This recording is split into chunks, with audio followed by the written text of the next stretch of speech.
দুই দেশের ব্যবসা বাণিজ্যে টানাপোড়েনের মধ্যেই ভারত, নেপাল ও ভুটান থেকে বেশ কিছু পণ্য আমদানিতে নিষেধাজ্ঞা আরোপ করেছে বাংলাদেশ। গেল রোববার প্রকাশিত গেজেটের মাধ্যমে এই নির্দেশনা জারি করে জাতীয় রাজস্ব বোর্ডের কাস্টমস উইং। মঙ্গলবার এ তথ্য জানায় এনবিআর। এরই মধ্যে গত ৮ এপ্রিল বাংলাদেশকে দেওয়া ট্রান্সশিপমেন্ট সুবিধা বাতিল করে ভারত সরকার। ২০২০ সালের ২৯ জুন ভারত এই ট্রান্সশিপমেন্ট সুবিধা বাংলাদেশকে দিয়েছিল, যার মাধ্যমে বাংলাদেশ ভারতীয় বিমানবন্দর ব্যবহার করে তৃতীয় কোনো দেশে সহজেই পণ্য পাঠাতে পারত। এখন এই সুবিধা পাচ্ছে না বাংলাদেশ, অর্থাৎ ভারতীয় বিমানবন্দর ব্যবহার করে তৃতীয় দেশে ট্রান্সশিপমেন্ট করতে পারবে না। তবে নেপাল, ভুটানে স্থলপথে ট্রানজিট নিয়ে পণ্য পাঠানোয় জটিলতা থাকছে না।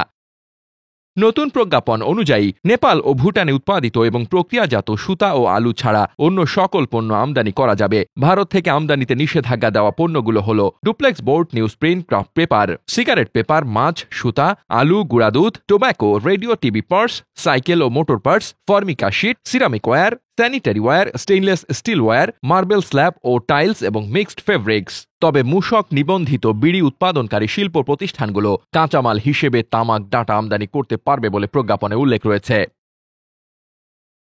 Desk report, বার্তাবাজার।